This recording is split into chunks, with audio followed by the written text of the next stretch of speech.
Hey guys, I wanted to talk about this morning. This is an eye salve that I use for my son when he has an eye infection. I put like a drop in his eyes, and within no time, his eye infection is clear. His eye infection is cleared, and his eyes are good. And the reason I mentioned that today is because I wanted to talk about Revelations 3, verse 14 to the end of the chapter, which talks about the lukewarm church, the Laodicean church. And Christ addresses this church because they are neither hot nor cold, right? He says, from the Passion, it says, that they're neither frozen in apathy or fervent with passion. And because they are neither hot nor cold but lukewarm, the Lord is going to spit them out of his mouth. So this is talking about the posture of the hearts of the believers. And lukewarm is just, you're not committed to one way or the other. Okay, maybe, you've got one foot in the world and one foot in the kingdom, and you're just in the middle, a little bit there, a little bit there, but no full commitment. And this is a matter of the heart. Okay, so what is a spiritual state? So Jesus says, he says that you are clueless, that you're miserable, poor, blind, barren, and naked. So lukewarmness causes spiritual blindness and nakedness and all of that stuff. But I wanted to focus on the spiritual blindness. So if you lukewarm and your heart is not fully postured to, our hearts have to gaze upon the Lord, right, all the time, and receive his love, receive his glory, so that, like we talked about last time, so that we can be transfigured and we become his image here on the earth. Okay, so our hearts have to be focused on him.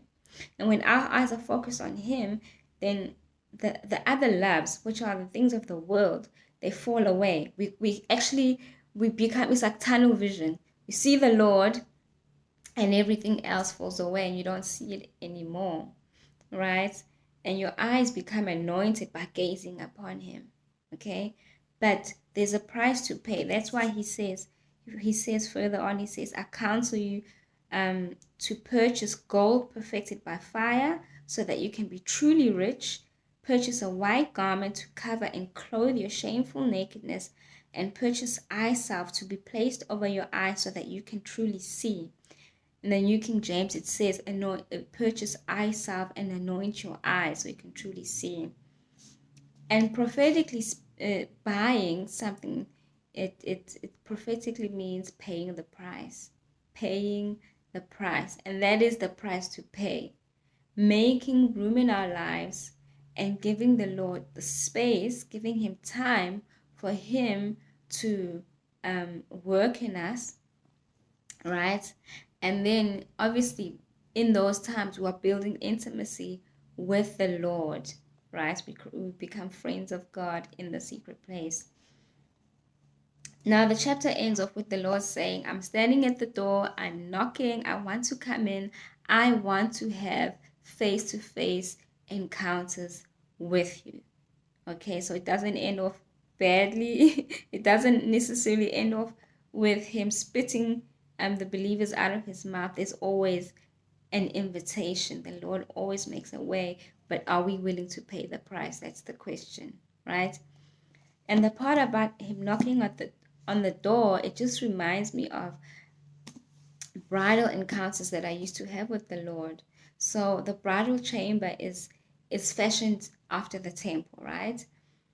And I remember when the Lord used to come and visit me, but he would stay on the balcony. So I would go out to him and we'd sit on the balcony, and there was a gorgeous view, in these visions.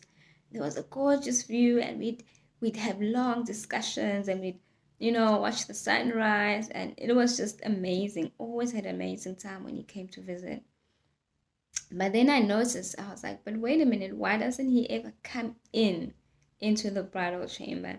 And that's when I knew that it was me. I wasn't allowing him to enter into the depths of my heart. Okay, I was letting him come visit, but always we will always be on the balcony and not inside the bridal chamber. So I really want to encourage you guys, whatever you're still holding on to, just let it go. Let it go, and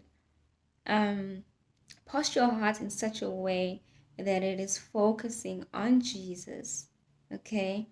And just focus your eyes on him. Like I said before, let him transform you by his Holy Spirit, and you're going to see how your vision clears up. You're going to see how your spiritual sight becomes clearer, and how you will start to see Jesus face to face in your prayer times, in your secret place. And he can start, the more your vision clears up, the more you're able to start seeing other dimensions of Jesus, because he's multidimensional, right? So I just want to bless you guys with that, encourage you to pay the price to purchase the eye salve so that your eyes will be anointed. And I want to just wish you amazing visionary encounters with the Lord. Bye.